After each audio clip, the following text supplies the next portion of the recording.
Hello everyone, welcome to episode 3. Today we're going to be talking about food as medicine on the Building Foodtech podcast. Obviously we have our amazing co-host here, Brad, who's going to be going through a lot of the discussion today about food as medicine. He's a real leader in the space and in the category, so having him here, he's a wealth of knowledge. So thanks for being here. Yeah, no, as always, excited. This is obviously a topic I'm spending almost all of my time thinking about, so I'm close to an expert. Everyone has to have hobbies, am I right? Yeah, exactly. So Brad, while we were getting prepared for the pod, when we were getting water and stuff, you mentioned that you had a new theory that you were working on. I told you to save it for the pod. Sometimes we get excited and want to talk about a lot of this stuff, but please, I just want to hear about what your theory about the human condition was. Yeah, no, it's kind of one of those shower thoughts that's been evolving over time, especially as I think more and more about this food as medicine movement and health and the system. And it comes down to the human condition really has 3 pillars, and it's sex, it's food, and it's work. And for a while I was like, maybe that's just me, but then I was like, actually no, like there's a biological imperative to reproduce. So like the human will, evidenced by myself in my earlier days, go way out of your way, even starve yourself to try and reproduce. It's just the urge to keep the species going. Food obviously is kind of next on the list, to sustain oneself, and then work. If you go back to ancient, prehistoric times, like work was hunting, gathering, getting the food, to have the energy, to keep mates alive, and to have sex. And so I was thinking about, on that hierarchy, where does health come in? And the health is a concern in kind of the pillars of humanity. We're not wired to think about health kind of proactively. Like we're wired to think about sex, we're wired to think about food, we're wired to think about work and activity, but health is not a concern on that list. And I realized part of it is because if we're doing those 3 things right, then health kind of takes care of itself. Like, I'll leave the sex side out of it for a minute, but like if you're eating well and you're doing a lot of good work, which means activity, then generally then you have the opportunity to have sex, and you don't really have to think about health. And so I was like, wow, health is almost a relatively new construct, and so we're almost trying to reintroduce these ancient ideas back into the current society around sex, food, work. How do we get healthier? We're like, well, be more active, sure, do better work, change our diet, eat better food, and then again, hopefully you're healthier, you attract better mates, you get to have sex. Yeah, and I think that a lot of how our kind of modern world has kind of functioned, we moved away from just need for survival to need to thrive, right? And I think conjoining that, health isn't just you're sick, you're ill, those type of things. Your health is, and I think someone said what is good health? And someone said good health isn't that you're not sick.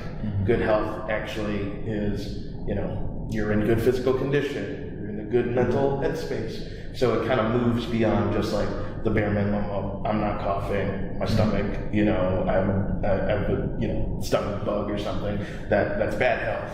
Yep. So that means if I don't have those things, I'm in good health, which thankfully we moved from survival to thriving. The conversation about good health can be, more performance-based even, right? Yeah. Well, it comes down to something I think we've talked about. The lack of being acutely sick does not make one healthy. Just because my leg's not broken doesn't mean I'm healthy. Just because I'm not, have a stomach ache or some other acute medical condition does not mean I'm healthy. And that's that's really where food as medicine is taking us, is sort of taking those pillars to a certain extent and then applying the function of, the lack of sickness does not mean health. And we have a system, by and large, that's set up, and really well, actually, set up to take care of sickness. So a sick care system where for all of its issues with our healthcare system, in the last 50, 100 years, we're living longer. And if you get sick, you're going to get pretty good care, comparatively speaking. But what we is completely devoid in the entire system is, okay, if you're not sick, are you healthy? Are you getting healthier? Are you getting more resilient? And that just doesn't even exist.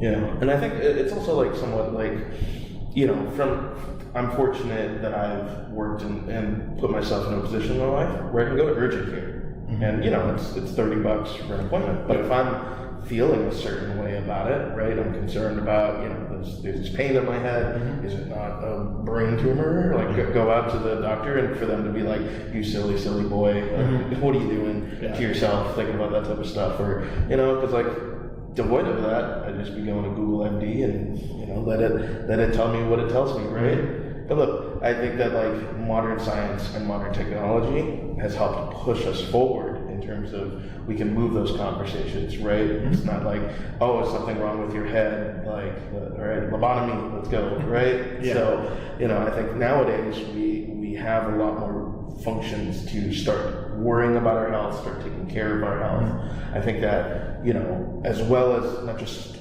people doing research on that type of stuff, but the capabilities of our systems, you know, I think there's a lot of doom and gloom out there, but I think that, you know, the food supply chain and ecosystem now, right, allows for us to start having more conversations about, hey, how does our food affect us when we're sick? How does our food affect us when we're healthy? What type of foods actually make us sick beyond just what, you know, our mother says, like, oh, you eat this much of this, you know, you're gonna get a tummy ache. Like, this had to have an origin somewhere, right? Like, where food as medicine, it had to have had a start. Mm-hmm.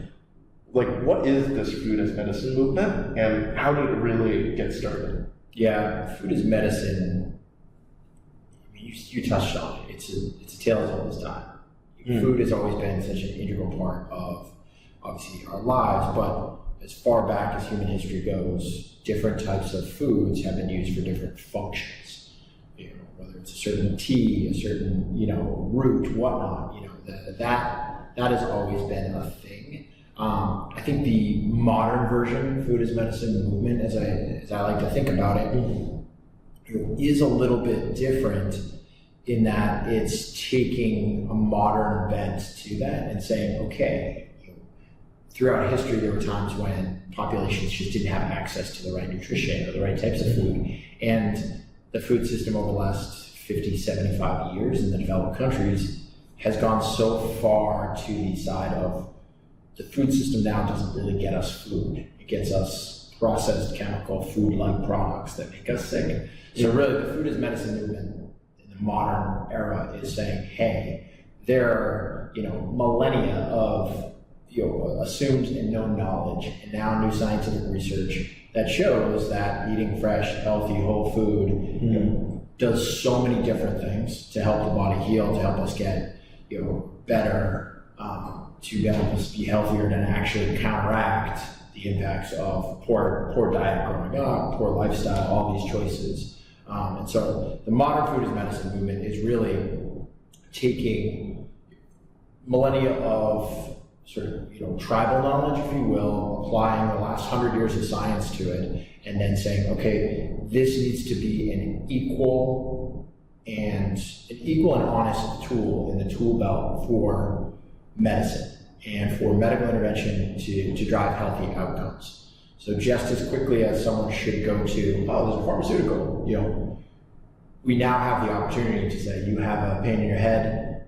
It's not, oh, lobotomy, because we know we have that. It's, okay, we can evaluate it, we can look at it, what are the causes, and apply food where appropriate. And that's, to me, kind of what the modern food as medicine movement is, in a lot of ways, the culmination of decades of the system opening their eyes to, oh, okay, like supplements, you know, 20, 30 years ago were kind of snake oil. And there's still a lot of supplements that are very much snake oil, but, you know, that's a whole different argument. But the actual idea of, okay, like, what if we had a more complete diet? What if we had a better diet that serves our body in the way that we're built to process food and process nutrition, to allow us to be healthier. That's what food is medicine to me is. Yeah, and I think some of it's like when you're talking about like going back a millennia, a lot of it's cultural too. I'm like, my family's Vietnamese, and we have a lot of Chinese influences within Vietnam. So a lot of our folklore about random things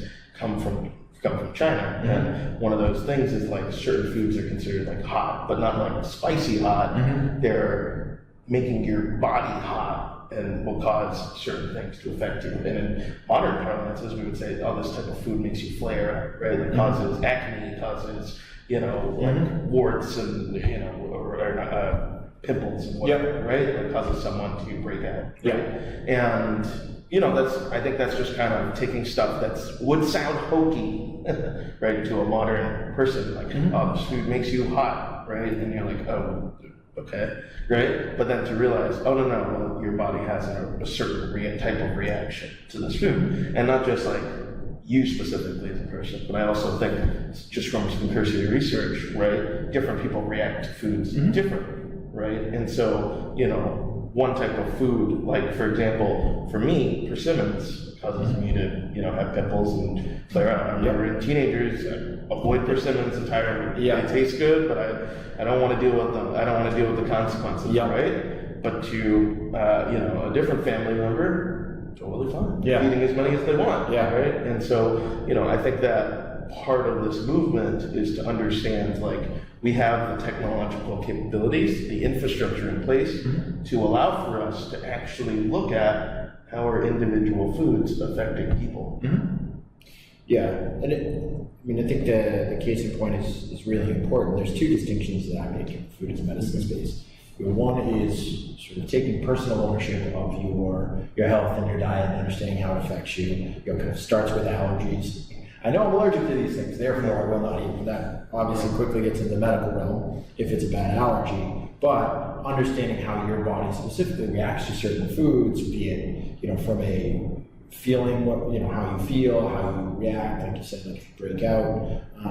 On the other side is, again, just taking a more modern medical approach to food, because what is not done today that is happening in food as medicine, that is just common knowledge in medicine for pharmaceuticals, is you go to the doctor, you're in a controlled setting with somebody who has obviously gone to school for, to me, what feels like forever, to be a doctor and to be able to sit there and say, okay, you have this condition, you get a drug, it's pharmaceutical, there's a whole kind of chain of command and documentation that you got this drug, you got it in this dose, in this form, did you take it, did you not? And then it's a feedback loop where you go to that same expert and they say, did you take this or not?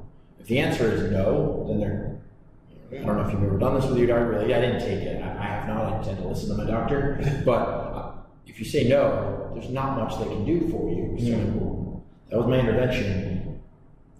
What I expected you to do is do what most people do, say yes, come back in and say, okay, how are you feeling? How did it work? How are your symptoms? Let's run some more tests and see where you're at. And then it gets adjusted and tweaked to create the healthy outcome that the patient and the doctor are both striving for. In food as medicine, that is about to happen, that is happening, and obviously why I got into this space was to facilitate that feedback loop so that those who the right tool for them is a food intervention are able to have that transparent, complete conversation with their doctor, their nutritionist, health coach, what have you, so that they say, hey, let's make an adjustment, let's fix it, let's do this, to the point of, oh, I did X, Y, and Z, just like you said, I ate exactly what you said, just like this, and my GI tract was a mess, and it's not getting better. So it might be like, okay, we need to adjust that, or it might be one of those unfortunate things where you're like, well, you've been eating McDonald's 3 meals a day for 12 straight years. That's real food, your body is learning to process it again. This is natural. Ease into it, give it time. But that's the future we're moving towards. And so, in kind of using an analogy, would you kind of see like dietitians and nutritionists being kind of the pharmacists in this kind of environment? Like just looking at like comparing food as medicine to what has historically been kind of the way that we deal with food, especially in the health realm, is get on a diet, or laying out what your meal prep plan is and all that type of stuff, where you work with a nutrition or a dietitian to do those types of things. Do you kind of see that analogy, or maybe if you want, clarify the difference between? Yeah, I mean, I think, again, to keep the analogy going with the traditional medical system that is pharma-based, you have your doctor, which is trained tons of time, and the tool that is their weapon is pharmaceuticals. You have a problem, what drug can I prescribe? Beyond that, it's kind of limited. I see the nutritionist, the dietitian, trained in that same vein as the doctor equivalent, where intake, look at, discuss your issue, discuss your problems, discuss your desired outcome. At this point, it needs to be a collaboration between the medical doctor and the nutritionist dietitian, which is happening now, which is fantastic. And there's going to be a lot of evolution in that space of nutritional training for doctors so that they can have a more holistic view. For now, a team of medical doctor and nutritionist dietitian that can take both lenses and come up with a good plan. That's the doctor. The pharmacist is a different kind of thing altogether, and I think that's where myself and a few other companies really insert ourselves to say, similarly, if you go to a CVS and the pharmacist, behind the counter, they have everything under the sun from a pharmaceutical perspective. And if you have any discrete questions specific to the administering of that drug, you can ask them. You can make sure you get the right one. So is it? It's almost like, is it supposed to look like this? Right. It's like, is this vegetable supposed to be yellow? Same way you ask about a certain pill. You'd be like, is it supposed to be that big? And they're like, yeah, it's actually a pretty big pill, but it's a white oblong pill. That's what it is. And you can have those same interactions. And then there's the fulfillment underneath that the pharmacist is that touch point, is that interaction point with fulfillment, less so with diagnosis and evaluation. Can answer questions, can help you, how to navigate it, but make sure that you get what has been prescribed to you by your medical team. And again, it's that the check system that's in place to validate the right thing at the right time with the right patient. In pharma is a good system, and we're essentially mirroring that in the food as medicine space. So that same patient goes back to their team, says, "Hey, I've been on this treatment for 3 weeks. I feel fantastic," and hopefully, ideally, the goal is get you a healthy lifestyle and say, well, you feel fantastic, your numbers are good, we're actually going to take you off of a few pharmaceuticals that were specific chemical interventions to get your numbers down. You don't need those anymore if you stay on your food regimen and you keep active and you progress with a more holistic lifestyle change. And when we're kind of thinking about that, do you see it as like, hey, you have a cold, here's this type of food that you should be eating, or you have strep throat, here's some type of food options, or how do you think that, because I think there's probably two sides of the coin, and I'll start with the bad health side, and then we'll talk about the good health side. Yeah. But just on that bad health side, what do you think I think common use case is there? I've said this before. I'm a technologist. I'm a capitalist. Those are my first two calling cards of how I view the world. And you kind of have to follow the track of where's the money, where's the impact. And yes, it'll get to the point where there's a set of tools, there's infrastructure to allow people to basically have a choose your own adventure kind of path of I have strep throat, I have a cold, I have this. I want to avoid pharmaceuticals if I can. And there's choices. Yeah. Where it starts is in the most costly, most long-term, most acute, most expensive. And that's in your chronic diet-related disease categories of diabetes, hypertension, renal failure, these types of things. And then the most at risk. So like maternal health, huge area of risk because it's a dramatic change. It's an acute period of time for that mother and child that if you can get everything optimized, that's fantastic. Healthy baby, healthy mom, so on and so forth. It comes back to like the outcome of sex. We keep our species going, which is great. So that's where it starts, and that's where the innovation, the economics, all allow for that infrastructure to be built so that these I'll say like tier 2, tier 3, kind of down the line, where we get to a holistic system where you have a choice sometimes where it's, okay, I'm sure that your doctor will go into certain conditions and they'll say, okay, you could take this antibiotic, but like, antibiotics, people are like, well, you shouldn't just prescribe antibiotics for everything anymore. So the doctors now are being more judicious and saying, you're not there yet, so I want to let your body fight it, take some Tylenol, whatnot. There'll be a point where that'll be an intervention. Say, hey, I want you to take some Tylenol for like the discomfort. I would like you to get plenty of rest, drink plenty of water. Those are always going to be, the first two that any doctor should or will go to. But also, I would love for you to make sure that your diet's on point and your immune system is optimal to fight this off, so I don't have to put you on antibiotics.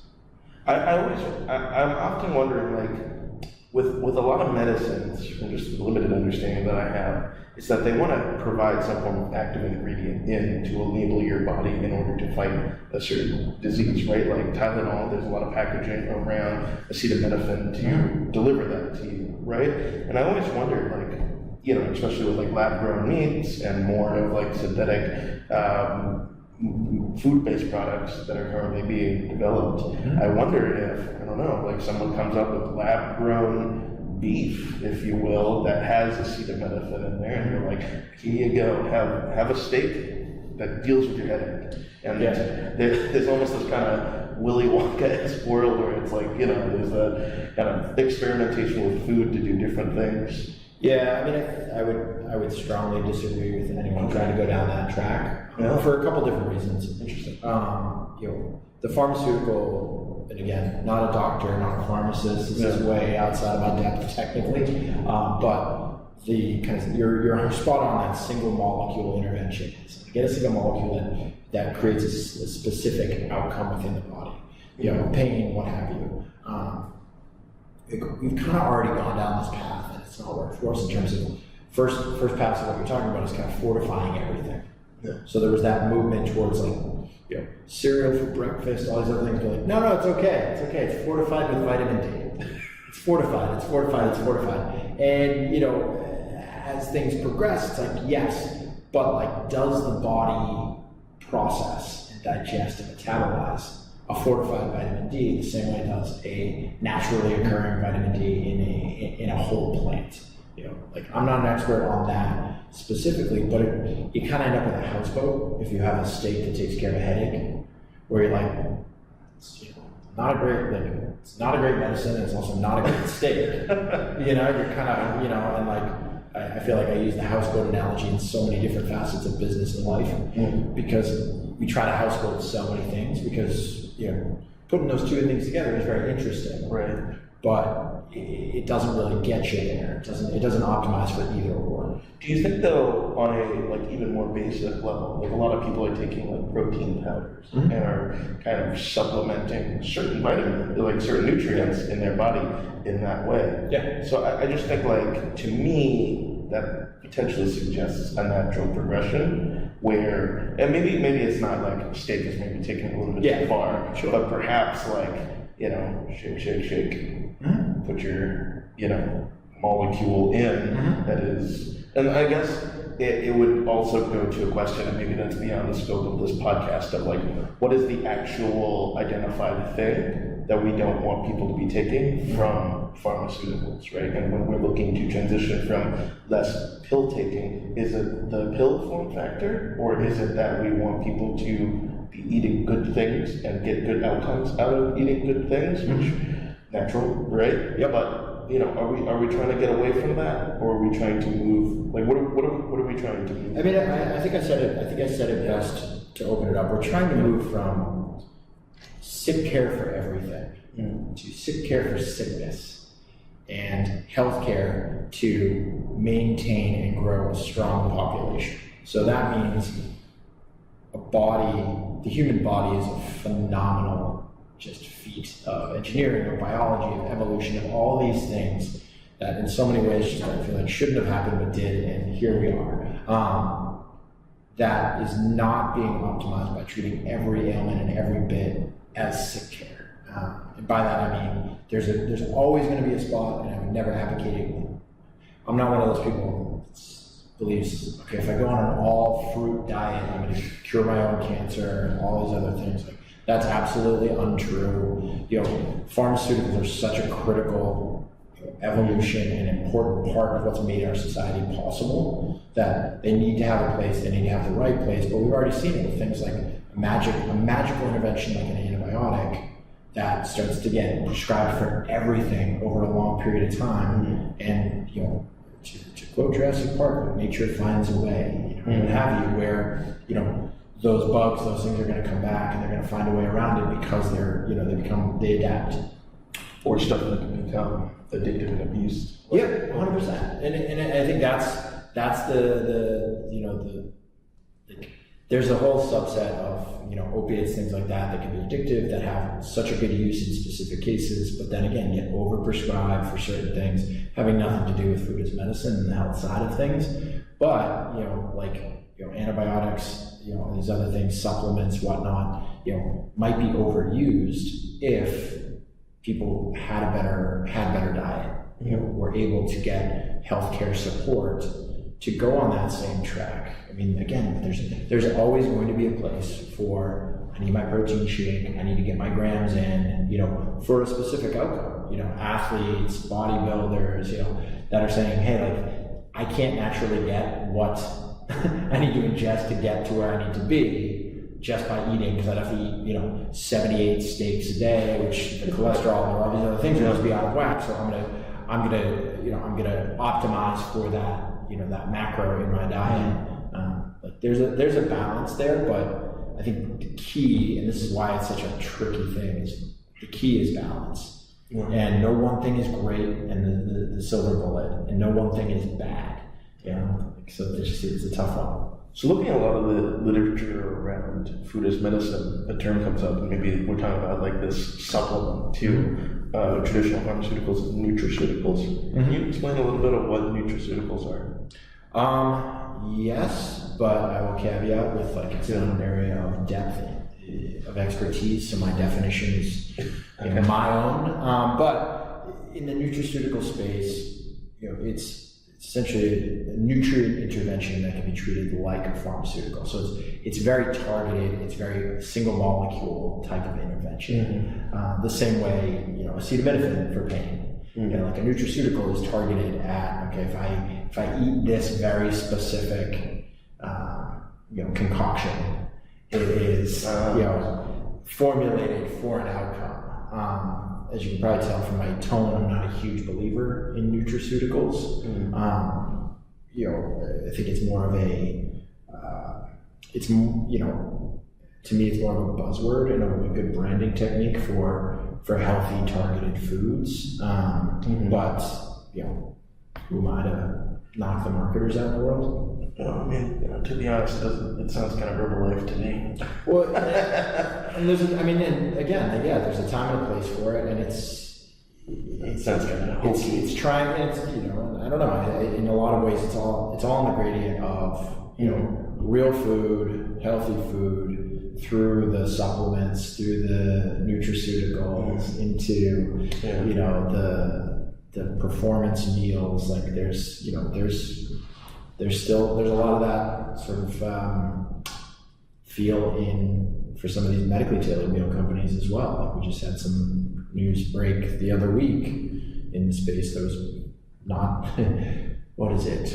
surprising, not shocking, that companies were selling medically tailored meals with ingredients and foods like Jimmy Dean sausages that you heat and serve inside of a medically tailored meal that are supposedly targeted for a specific, health condition. When you look at it, and then people looked at it and said, this is obviously, this isn't even healthy, let alone medically tailored. Right. What about functional foods? Like, what role does that play within the industry? I think functional foods, good to make the distinction between nutraceutical and functional foods, because it's similar to food as medicine in that there's tribal knowledge that go back millennia of like, this food may be delicious, may not, who knows, but also serves a function. Like this root, this tea, this whatnot elicits an outcome. in the human body.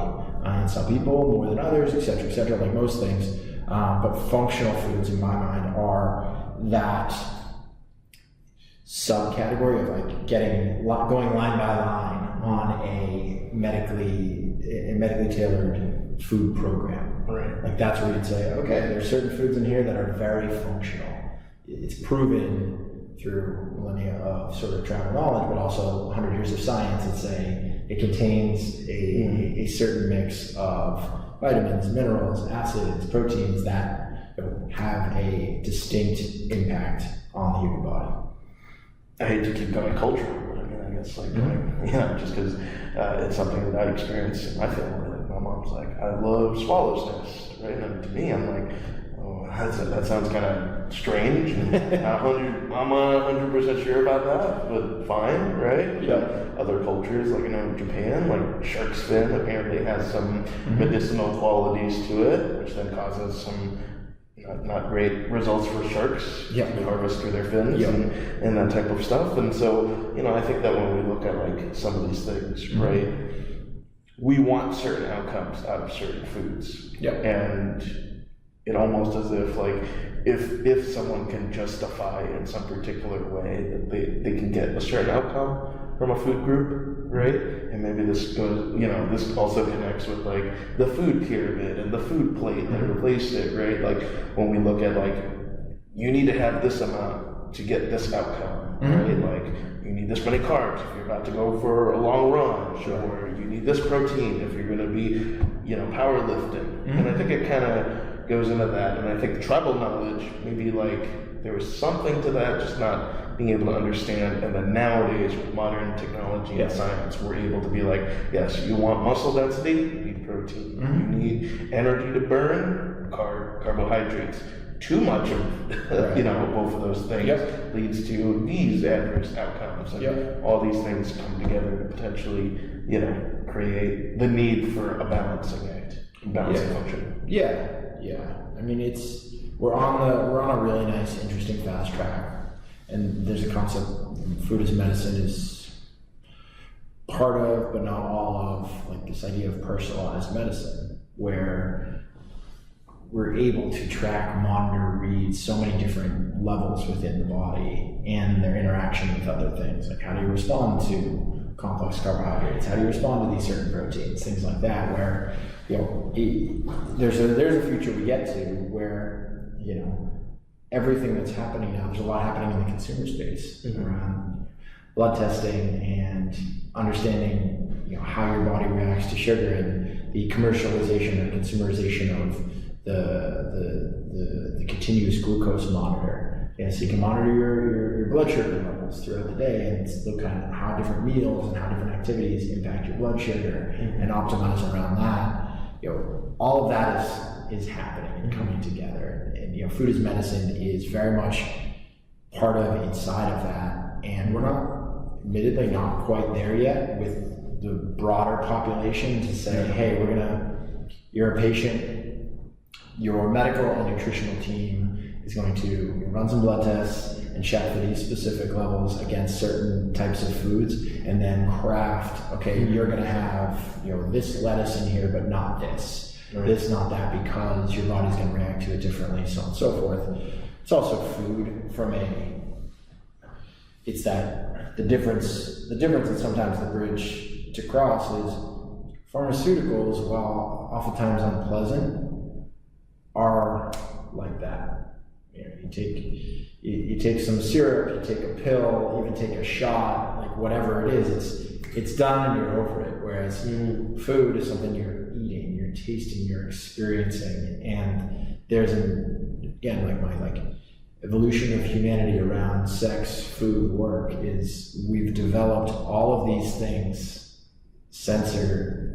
all of our senses and our sensory reaction to food, that it's more than just something we put in our body to get a result. And that's where it gets tricky, where even if we know that we've tested your blood and you react to a certain concoction of different fruits and vegetables perfectly, if they are so far outside of your culture, they're just absolutely rancid to your palate, then recipe for failure, not gonna love it. Yeah, it's all of those things in one. I guess part of it is also like genetics, and your DNA is a part of it, because I think it's like a gene that makes you like taste, is it cilantro or parsley? That's like soapy. Yeah. Makes it taste soapy, right? And it's like, it's a genetic thing. Like it's gonna affect some people and not affect others.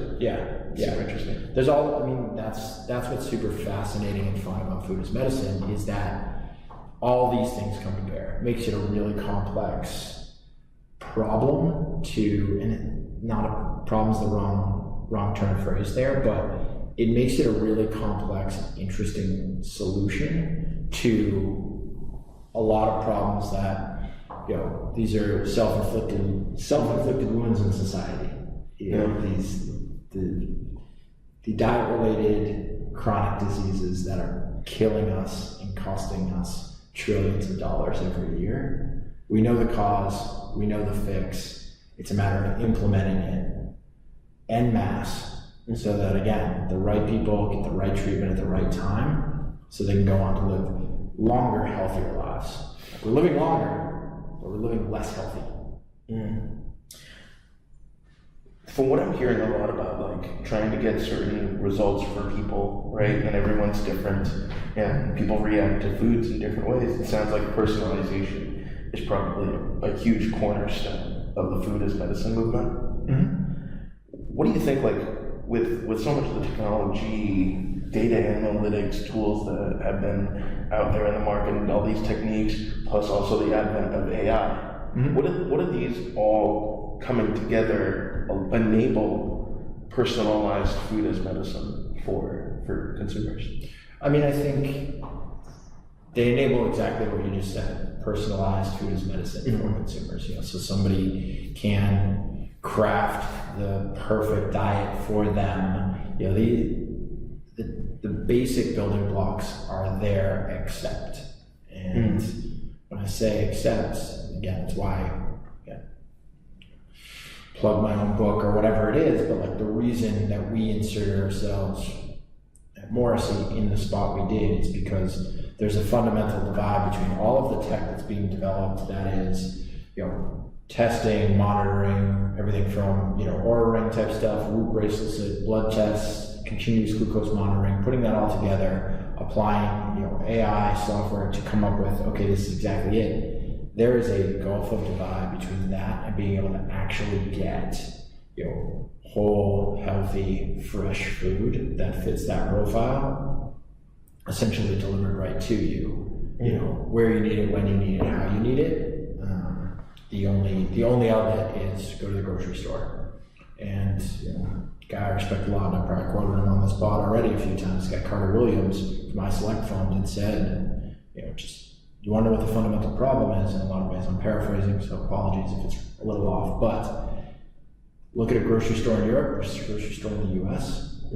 Even if you're trying to come up with the best plan, you get dropped into an environment of bad choices, like inevitably you're gonna get beaten down. The system is built in a lot of ways on the same three pillars that I talked about. That food industry that's trying to get you to eat ultra processed, shelf stable, food-like substances is going to play on sex, it's going to play on food, it's going to play on work, it's going to play on ego, it's going to play on insecurity, it's going to play on every human emotion to get you into that space, which makes it really difficult. Whereas you go to Europe, it's like, wow, it makes it pretty difficult to make a bad choice. So you kind of have to solve for that, and that's what we set out to do, was to allow for that evolution, because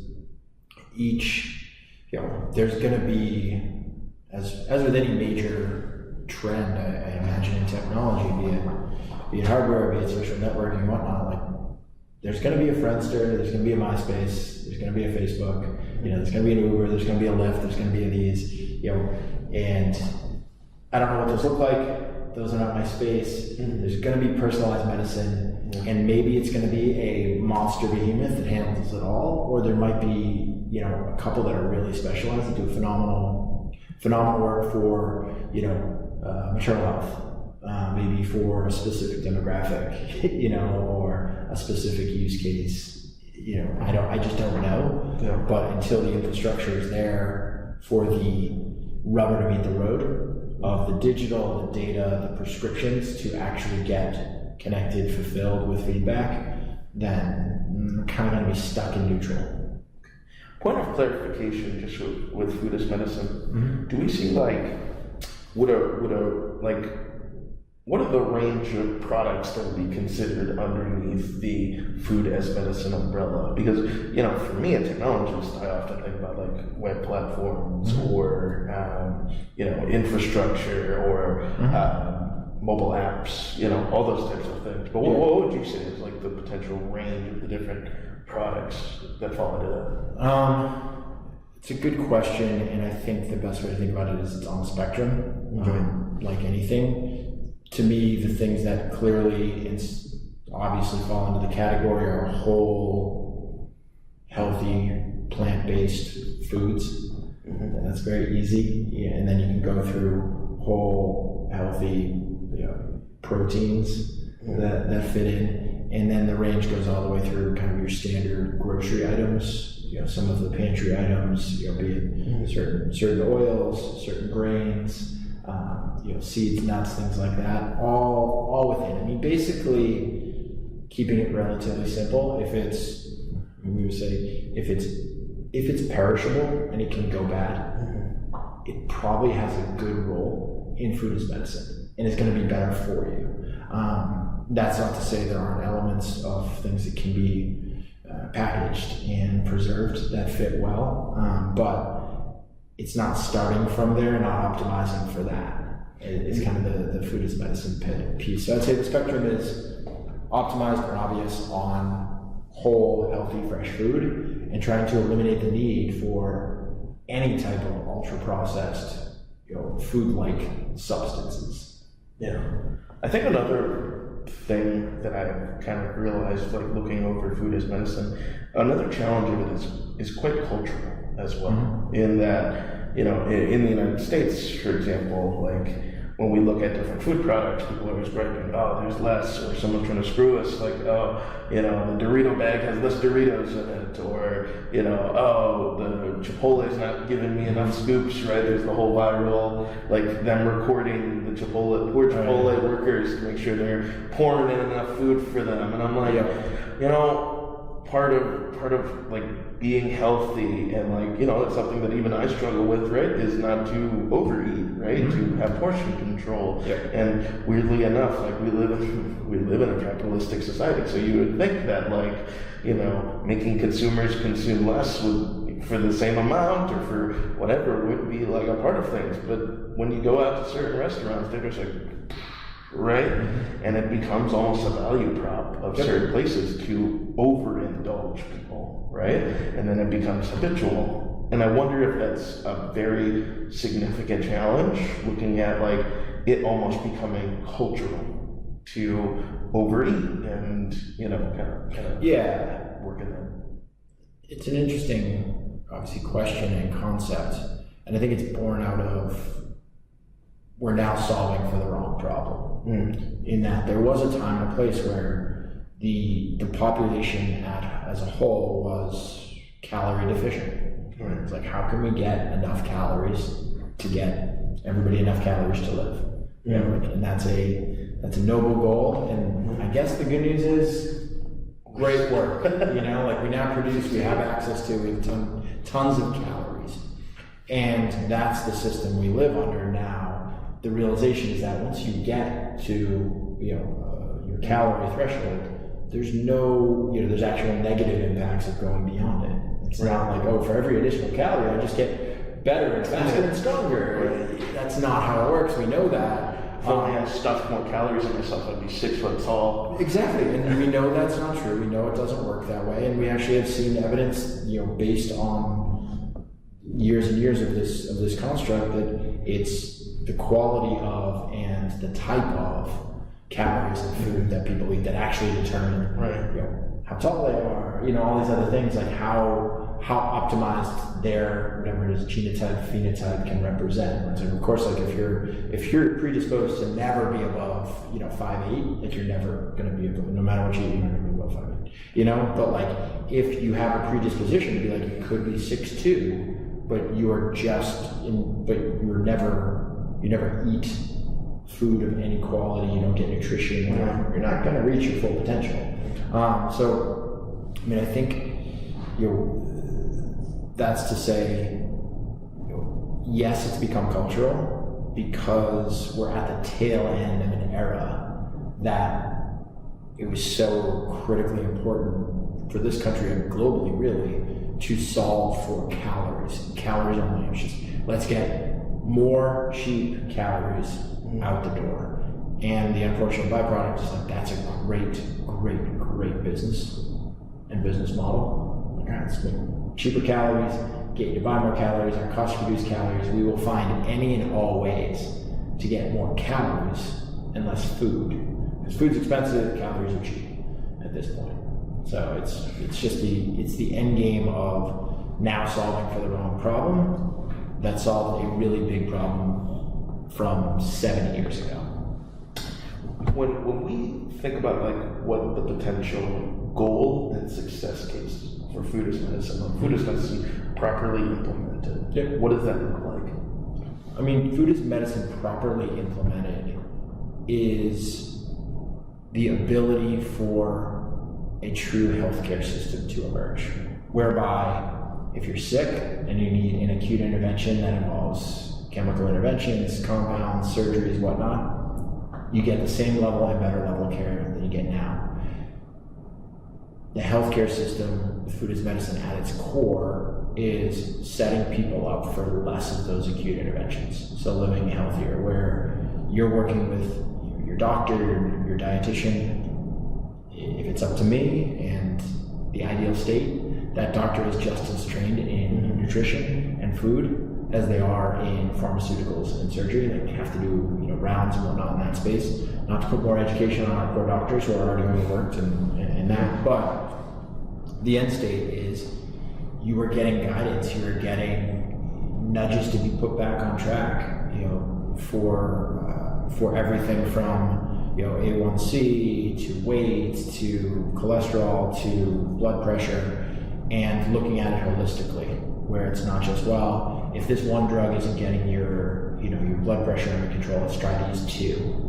Kind of say, well, is there a more important root cause for this patient, and is it diet? And should we really intervene to solve for that and get them off the pharmaceuticals and use the pharmaceuticals in the extreme cases and acute cases where they're most economical? Where do you see? It's funny. Me and Brad before the pod we were having a conversation about insurance beforehand, and I was dealing with car insurance, but that's a story for a different pod. When we think about health insurance, though, on the other hand, right, a lot of groups people do about health insurance and all that type of stuff. But really, where would they fall in helping? I mean, is it their help to push the movement forward? Do they help fund it? Do they support it? What role should insurance play? I guess that's two separate questions. Yeah. What role do they currently play? And in your mind, what role should we push insurance to have?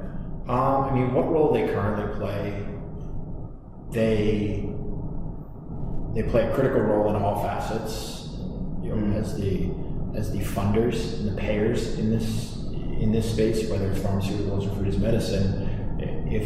If it doesn't make sense for them, then any application is not really going to be adopted at scale or prescribed widely.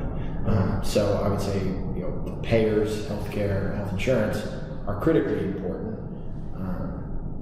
I think where they're at today is the writing is very clearly on the wall, and the research has come and continues to come in waves to back it up. That again, the system today keeps people alive longer, which, relatively speaking, is a good thing.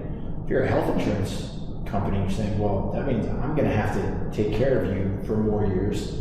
That's more expensive. The double whammy there, the exponential problem, is that population that's living longer is also living sicker and not getting healthier year over year. They're getting sicker year over year, which costs way more money to take care of someone who's getting sicker and living longer than someone who is healthy and living longer. And so that realization has happened. The research is there and supports it. And so what's great about right now in this moment in time and in history is they can't really be shouting from the rooftops about it because of all the things that we talked about in it, but they recognize that, okay, a population that is getting increasingly healthier is just going to be less expensive for us to care for. Bottom line, that makes sense for us. So where they're at now, and what I'm excited about, is that they're now looking at the most holistic, most cost-effective ways to implement the programs that are nudging their system from sick care to true health care. And food as medicine is the fundamental building block of that, which is great. So we're fielding questions and having conversations with payers right now who the results speak for themselves. So like, we've seen the tests, we've seen the small pilots, we've seen the medium pilots, we've seen the large pilots, we've seen the large pilots over years. The results of getting people better food specific to their condition creates much better outcomes at what should be a lower cost. The conversations we're having now are, how do you scale that? Because doing that for 10, 20,000 people doesn't move the needle for the major health insurance companies or almost any health insurance company. Now you can do that for 250,000 enrollees at a time. You're changing that game dramatically. If you take a few percentage of those diabetic patients that don't need a leg amputation, don't suffer severe eye issues, all these other things that cost a ton of money for them to take care of. And that's really where we're at in the moment in time. And the role they play is to continue to watch their bottom line, try and improve their business. And part of their business should be, and I think is, to improve the health of the population because it costs them less money. And I think, to kind of put it succinctly, right? And maybe to their view, it's potentially a double-edged sword. Though, the way to describe it would be, like, on one hand, like, if they're distributing out payments for food as medicine, it's going to be a lot of money being dispensed out, and potentially at a certain specific cost. But ultimately, if society is healthier because of these food as medicine interventions, then maybe that saves them the cost of the treatment for a heart attack, the treatment for diabetes, the treatment for, whatever the case may be. And all of these are treated using chemical interventions, right, as you put it, pharmaceuticals, right, because insulin, there's an overinflated cost in some corners, they say that. And, in some circles, doctors' labor fees of just specialists and doctors have grown exponentially. Shortages in staffing, that type of stuff. So, just like how during COVID, the mask mandate was to alleviate some of the pressures on the medical system. Maybe the insurance companies can see these smaller and potentially more frequent food as medicine, costs being almost like a Costco membership fee, if you will, as opposed to like, the traditional insurance model of, hey, you pay us a certain amount each, pay period, and heaven forbid something happened to you, we're going to pay you out. Now it's, you're going to be much healthier, and we're not going to have to pay those large treatments, large payment, large sum treatments down the line. But here you go. Here's the thing here. Here's the thing there. Here's the thing there. Yeah. I mean, I think the thing that jumps out there that I want to make clear, or maybe clarify, is when it comes to food as medicine, it often gets conflated in with 3 distinct problems that are targeted as one solution. And I'm trying to do a decent job of explaining it, but who knows. But I see it as there's 3 problems that kind of get addressed in that and need to be considered specific and acute. You have got food as medicine, which is a very prescriptive, health outcome-based intervention, where there's a cost for that intervention, there's an outcome that has a value to the insurer, and when everything is said and done and tracked, the numbers can be put together, and the case is made. Oftentimes, when presenting or talking about food as medicine, flip back and forth to other problems such as food access, food insecurity, which Those two themselves are very, very serious problems. You've got the concept of a food desert, which doesn't have access to a grocery store within a certain number of miles. There's a concept sort of inside of that, like a food swamp that I've heard, which is an interesting term, where it's a neighborhood, a geography that is overrun with terrible food. So all you have is convenience stores, processed things like that. But what I mean is, there's three distinct problems that need to be clearly outlined, defined, and targeted. So this food is medicine piece that we live in is where there's a food intervention that has a cost that is known and quantified for an outcome that is known and quantified. So that feedback loop can then be scaled to say, we want to nip this in the bud, these are the tools at our disposal, this one costs X and gets Y, this one costs X and gets Y, this one costs X and get Y, and then the medical establishment will do what it does really well, which is like, okay, well, if we put this with this, is a lighter pharmaceutical with a nutrient, with a food intervention, boom, that's the optimal application. Food access and food insecurity are two really important but separate problems that if they continue to bleed together, it's the mentality of the payer. They're like, well, if they're stuck in this, like, well, they're all the same thing, it starts to feel like, well, how can I quantify that? So I'm an insurance company. I'm supposed to pay for healthcare, not for people's groceries. And like, if that's that's why we need to make the distinction and be clear on it, that's a separate thing. And those are separate problems that there are really good people, really good organizations, and truth be told, we work with a lot of those groups as well because they need similar infrastructure tools and technology that we have, but they are separate and different. And I guess a point of speculation for myself, I'm not speaking for Brad here, but Amazon having both One Medical and Whole Foods, perhaps they can thread the needle and do both.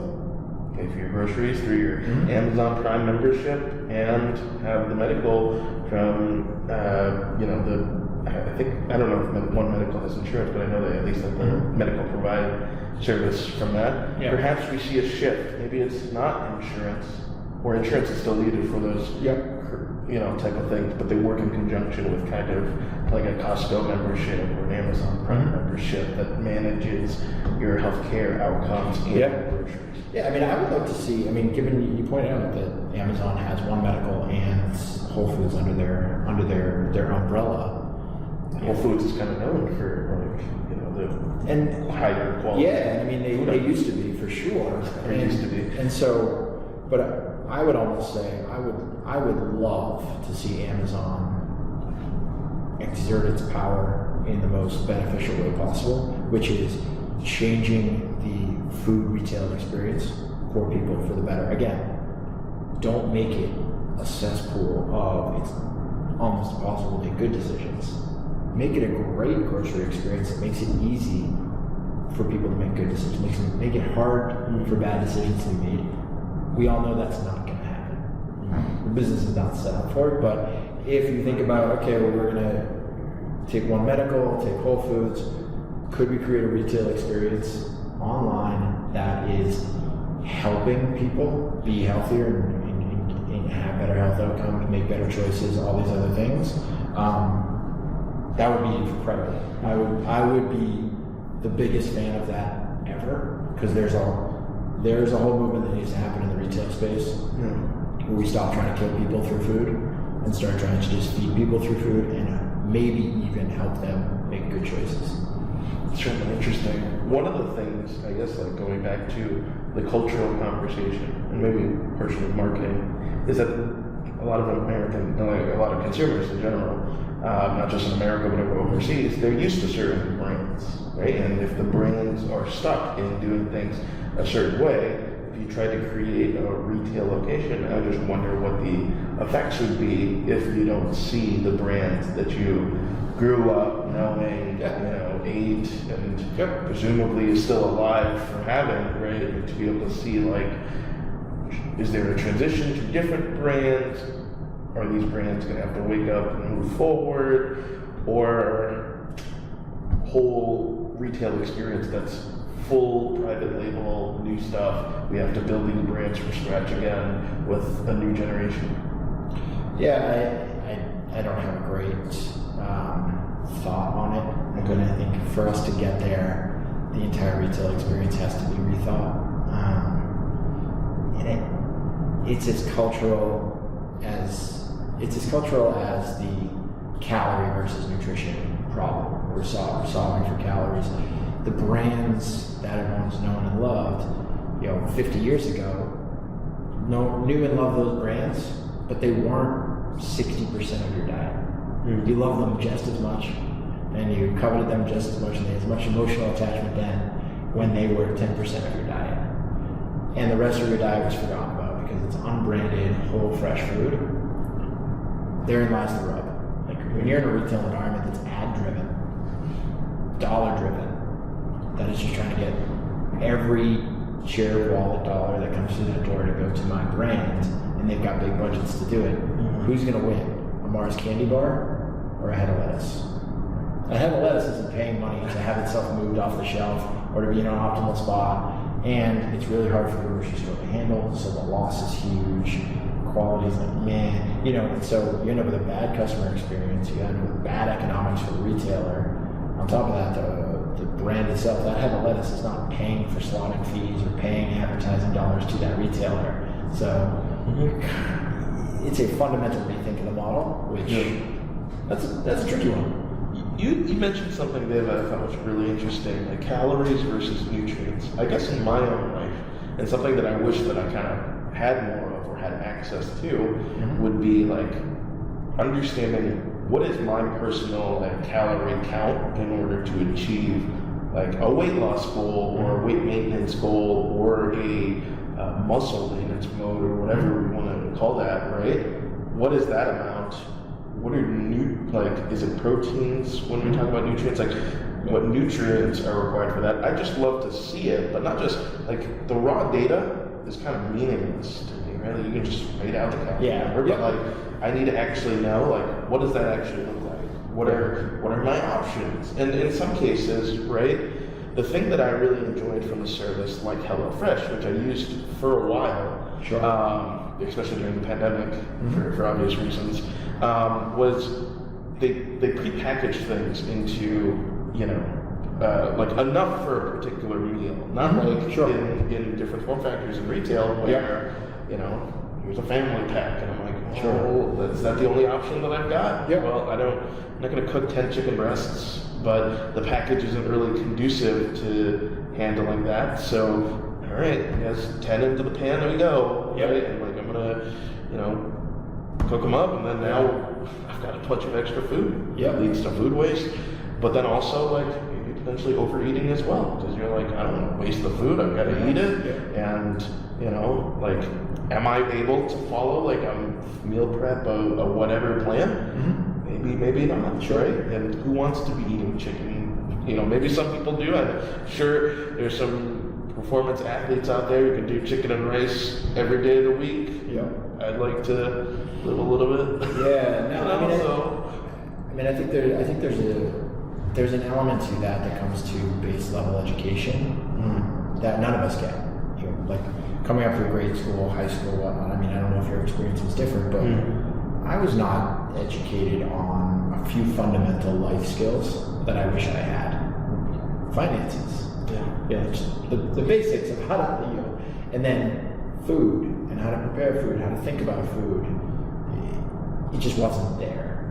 And then, my houseboat bell was going off like crazy as you were talking about, the meal kit movement, because I always viewed in the food as medicine space, the meal kit is the ultimate houseboat, because houseboat being good, houseboat being bad. And that it's not optimized for simplicity or convenience.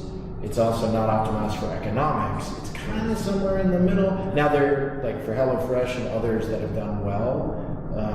There's a demographic and a customer base that it's perfectly balanced of convenience and experience that you pay for. But at some point, I stopped being a HelloFresh customer. Right? Not enough recipes up to a particular point to hassle every week having to select all the different stuff. I'm just like, can you just and that is 100% the pressure of the houseboat. At a certain point, you go, all right. At a certain point, you go, this was interesting, but I want a house. I don't want a boat. Or I want a house and a boat. And so you go get a boat that does what it does. It just goes in the water, and then you have a house that you like to live in. And your meal kit is your houseboat. And in the medically tailored space, like medically tailored meals, which are heat and serve, they fit perfectly in that it's very convenient, it's extremely controlled, it's very easy, it's a good onboarding experience for somebody who's changing their diet, and then you pair that with education and support to blend from a heat and serve meal to a medically tailored grocery bundle. They're not dependent on if I mess this up, I don't eat tonight. I still have my heat and serve. I'm getting comfortable with how to prepare it and get into what I like, get away from what I don't, so on and so forth, and make that transition. There's been some movement to use meal kits as a training ground. Saying, we're going to send you this meal kit, so it's that step between. Right. At best, it's a step between. And to your point, and this is the story here over and over about meal kit customers who were passionate meal kit customers for this period of time. And I'm like, okay, well, do you get meal kits now? No, absolutely not. And I do a bunch of other things, almost all of which are some variation of, I have a mix of heat and serve, and I do some grocery shopping, and then I'm like, you know what, when I really want, a cooked meal, I go to a restaurant. There's this, I saw some ads for these kind of meal kit, but more oriented towards athletes. I think it's called Fuel or something like that. Like Fuel, but with an H. I think like some other companies that are doing something similar to that. And I just wonder, maybe because I haven't looked too much into it, but how much does an actual nutritionist and dietitian, I mean, maybe you don't have the exact number, but just thinking about the affordability of that, could that be a potential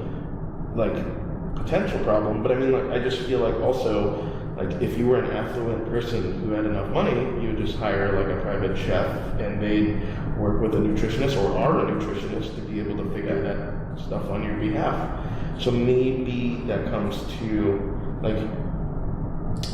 food as medicine to being more towards the medical component of that, and especially trying to increase better health outcomes, but also just normal everyday I'd like to treat myself. What does that look like, right? And so, maybe when we talk about the spectrum of food as medicine,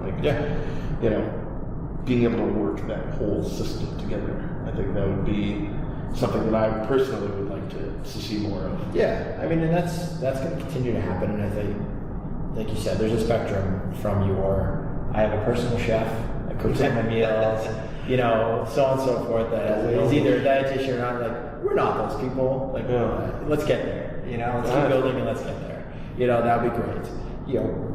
There is a huge opportunity to sort of take that level of expertise and experience and bring it down to a wider customer base, make it more accessible, so that people who aren't in aren't in the medical realm yet, can say, but I just want to be better. I want to do better. And there is a whole movement around that of people biohacking and doing all these things, mostly on longevity, how can I live longer and all that stuff. Brian Johnson, which is all good, but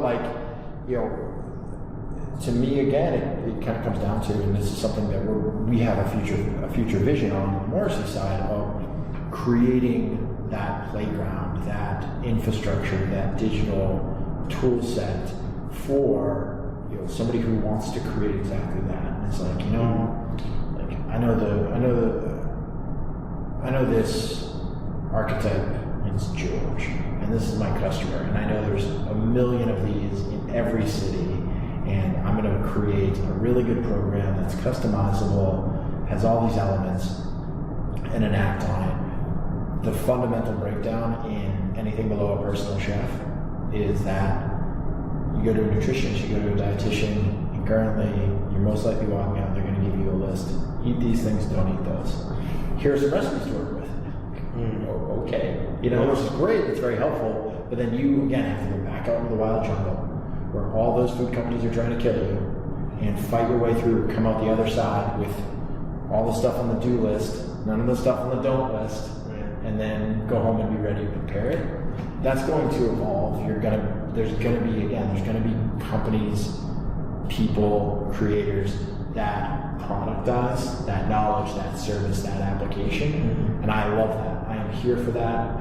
I can't wait for that day to come, and we are very focused and very adamant that there needs to be a platform specific for that to enable that explosion of the next wave of creative, health forward, better for you food programs that people can just tap into. And again, the experts, the nutritionists, the creators even who build them and put them out there can participate in the financial upside, which they're completely disconnected unless you go ahead and make a CPG bar or something like that, and then find a way to get distribution and all of that. That's the only way to participate in a lot of ways. That was an amazing conversation we just had about food as medicine. Mm-hmm. I feel like I've gotten a lot smarter on the space and more of an understanding, also a little bit of a rant/venting session as well. I think that we got a little bit off our chest there about different things there, but I think ultimately the most important thing is that we help move the conversation forward about health, and health not being just the devoid of problems, but actually living and thriving as a person. Yep. And I think for the vast majority of people who don't have chronic illnesses and obviously, particular medical issues that are preventing them from potentially thriving, but for, the general average person, right? We want to avoid obesity and live our best life. You don't have to be an amazing triathlon athlete, like, Ironman, type person, right, doing those crazy CrossFit tournaments or whatever, but just being the healthiest version of you possible. Yeah. I mean, again, this was a fun conversation, so I'm glad we got to have it. I did get a few things off my chest there, so thank you for bearing with me. But I think your closing makes all the sense in the world, and it is. This idea of moving from sick care to health care, it's a journey, and it doesn't have to be, and it's not always about peak athletic performance or even diabetes for that matter. It's like, I'll circle it back to the three pillars, like sex, food, work. Do you want to have more sex? Great. Do you want to enjoy eating food? Of course. Do you want to be able to have a fulfilling job, do great work, and be able to put in the hours, the efforts to be successful? Yeah. All three of those things, and they all hinge around this idea of evolving our move towards a better, healthier future. That again doesn't mean you don't get to have the good stuff. Go to McDonald's on occasion. I'm all for that. It's just balance and finding a way and moving ourselves forward in that regard. Maybe it'll make me a healthier person if I just went to every single fast food company and was like, that company wants to kill me. I mean, the evidence is overwhelmingly stacked if you just looked at the facts that yes, they are in so many ways trying to kill you. They would argue, and they would be right, they're not trying to kill you fast, which is even worse, because they want you to keep coming back and getting less and less healthy, right, and eating more and more. That's all. Well, it's like if you saw the guillotine over the Well, thanks so much for the conversation today, Brad. It's a great primer on food as medicine. So we are actually through all of the different primer episodes, and we'll be going into more conversation about different news topics that come out. If we see something that is new and interesting in either ag tech, food tech, or food as medicine, we'll definitely create an episode around that, along with some potential interviews. So do look out for those conversations with different founders working in the space, interested in the space, experts in the space, so on and so forth. We already have one right here, so it'd be a big brain stacked room when we have a guest in here. So, Brad, please feel free to talk about what you're working on at Morrissey Market. Sure. How can people reach out to you, contact you, if they want to discuss more about food as medicine? Obviously reach out anytime, morrisseymarket.com. Hit me on LinkedIn. We're on a tear right now on Morrissey, going national. So we've signed a number of food distributor partners throughout the country. There's a lot of activity. in the federal and state space of putting good money towards food and food as medicine. So we're seeing a lot of action there. And yeah, I mean, I'm looking forward to getting into more real-time conversations and having some guests, and maybe every once in a while getting ourselves out of this room and into a space. So look forward to that, but definitely hit me up anytime. Always down to talk about any of these things. Great. My name is Gene. I'm an angel investor and founder here in the city of Boston.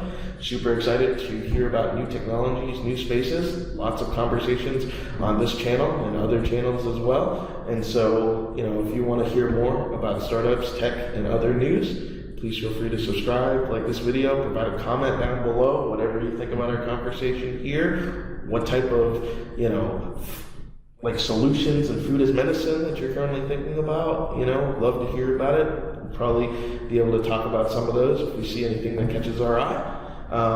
And that concludes today's episode. Thank you so much for watching. Until the next one. Have a good one, everyone.